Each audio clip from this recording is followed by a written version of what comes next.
Welcome to the complete guide to the West Coast Swing Whip. Whether you're a beginner or you've been dancing for a while, I bet you'll learn something in this video. Today we're going to talk about the basic footwork for leaders and followers. How to lead and follow for social dancing. We're going to talk about a pattern you should probably learn before the whip. We're going to help you look better at the whip, and we're going to share a technique that Megan and I have been teaching for a while now that's not taught anywhere else but super effective. My name is Brian B. I'm Miss Megan. Let's start talking about footwork, and you can jump to the sections with a timestamp below, but we're going to do leaders and followers footwork. I'm going to go a little bit in front. So leaders, it's an 8-count pattern. Our footwork looks like this once first. 1, 2, 3, and 4 of 5, 6, 7, and 8. So I have to walk out of the slot. So we have walk. We have a triple step. Then we have 2 walks. Walk, and triple step. For the followers footwork, before I go into detail for the leaders. Followers, it looks like this. We have 1, 2, 3, and 4, 5, 6, 7, and 8. We have to go forward and turn back. So we have forward, turn, back together, forward, turn, step, back, triple step. And right from the jump, let's talk about concepts and principles versus details. You're going to see the leader's footwork taught on 1, 2. You're going to see the leaders cross sometimes. We're going to teach here in Louisville, we teach our beginners to go back and together. All of those are fine. Here's the principle you have to do. We have a slot. I'm going to put Megan in front of me. On count 2, I have to both move this direction and I have to get out of Megan's way. That is the principle. You could even do that on the wrong foot. I could care less. So whether you see people go back and cross or back and together, totally fine. Here's the one mistake you don't want to make, and lots of people make it for a while. They go 1, and on 2, they go this direction. And later on, I'll explain why that's bad. But I want to go 1, 2, either back and together with a tight cross, or literally back and together. Those are the first steps for the leaders. First 2 counts for Miss Megan. So followers, we teach forward, turn, back. So forward and turning and stepping back. You are going to see some people going forward side into the backward step. Either one is good. The forward turning side into the backward step is a lot harder. That's why we teach forward turning straight back. Now for 3 and 4, I'll put Megan in the slot here with me.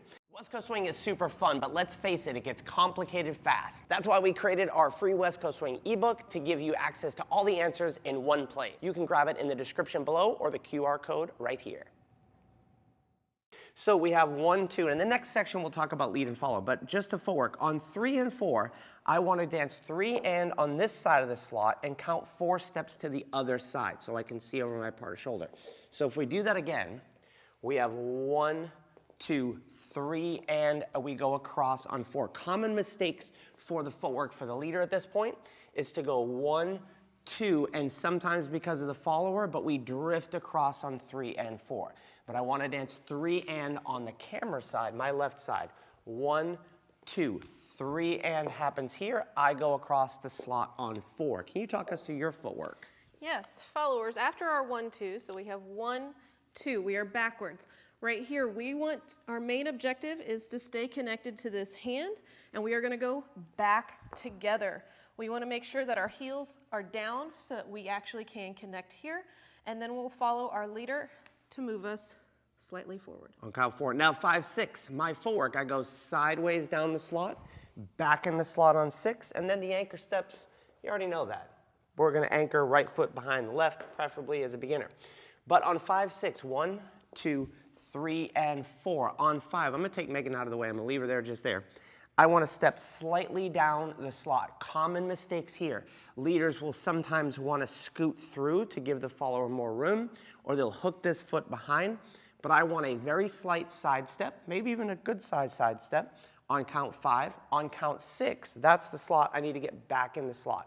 So this is count 4. I go sideways down the slot on 5. I go back in the slot for 6, anchor 7, and 8. For the followers. So we go forward on 4. We are going to follow our leader. They're turning us. So right here you can do a side into back, or you can go straight back if it's comfortable. Then you walk back, and then an anchor step. So now let's talk about how to lead this in detail. Big picture first.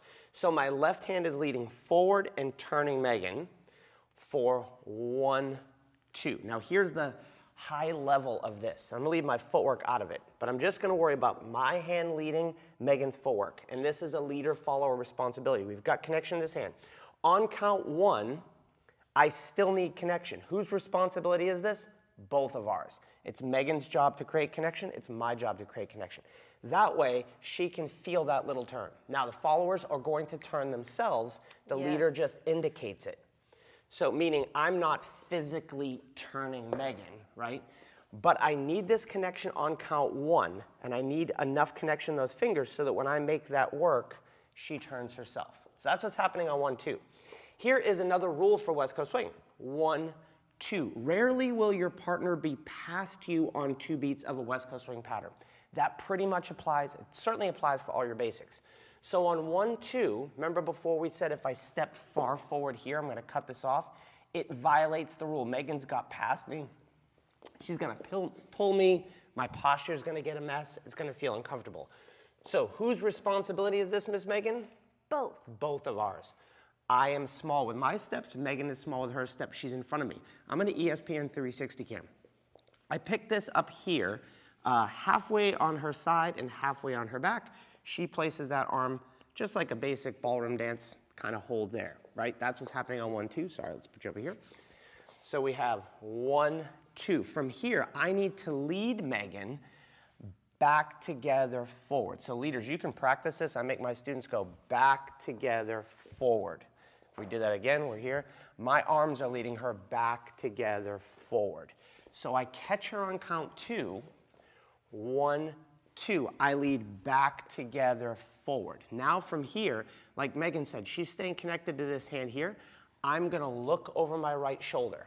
I wanna look where she's going on count 5.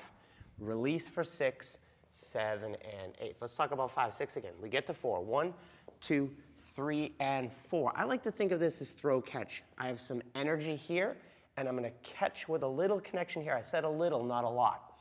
So this is throw 5, catch 6. So there's a little connection there, 7 and 8. Let's talk about it one more time, and then I'm gonna drop the key that Megan and I use to teach this whip that's super high level that no one really teaches, but I think it's super helpful.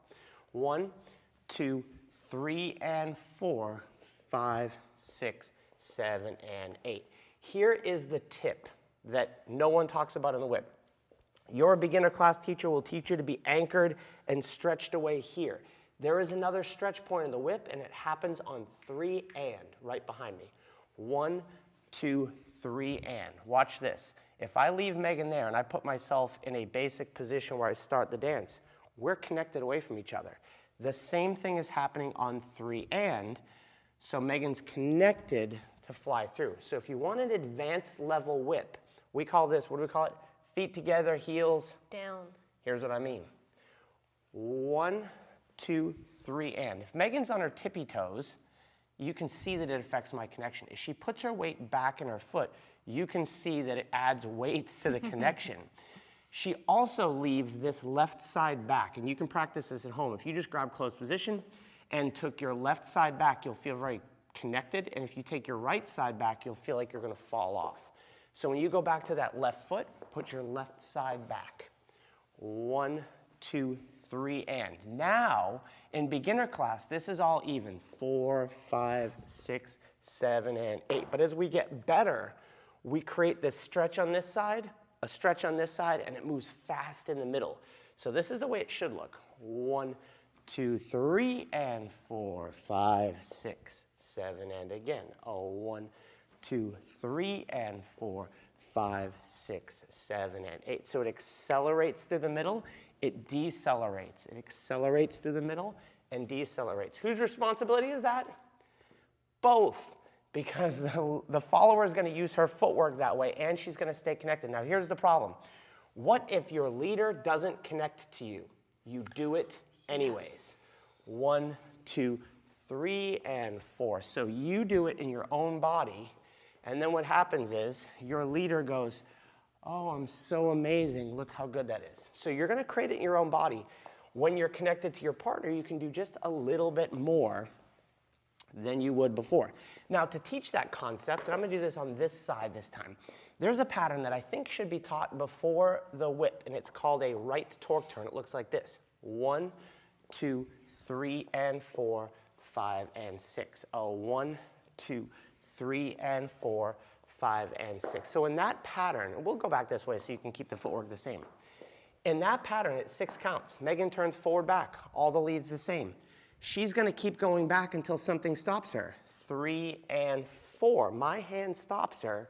We anchor 5 and 6.